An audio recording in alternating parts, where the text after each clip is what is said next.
The true hip joint is a ball and socket joint composed of the head of the femur and the acetabulum of the pelvic bones.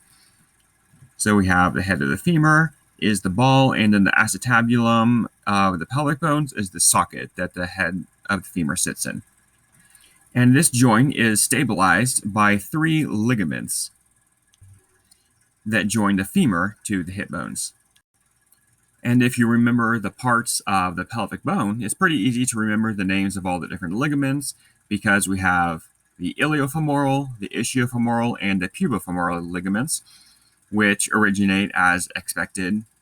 The iliofemoral goes from the ilium to the femur, the ischiofemoral goes from the ischium to the femur, and the pubofemoral goes from the pubis to the femur. The iliofemoral ligament, also called the Y ligament, is the strongest ligament in the human body, and it is the primary restrictor of hyperextension in the hip joint.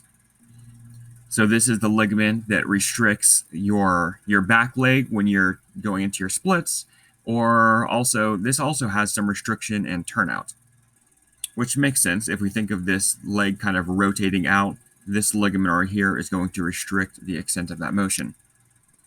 The pubofemoral ligament runs from the pubis to the femur, and it's kind of on the inferior side of the hip joint. And the ischiofemoral ligament is on the back side. So the ischiofemoral ligament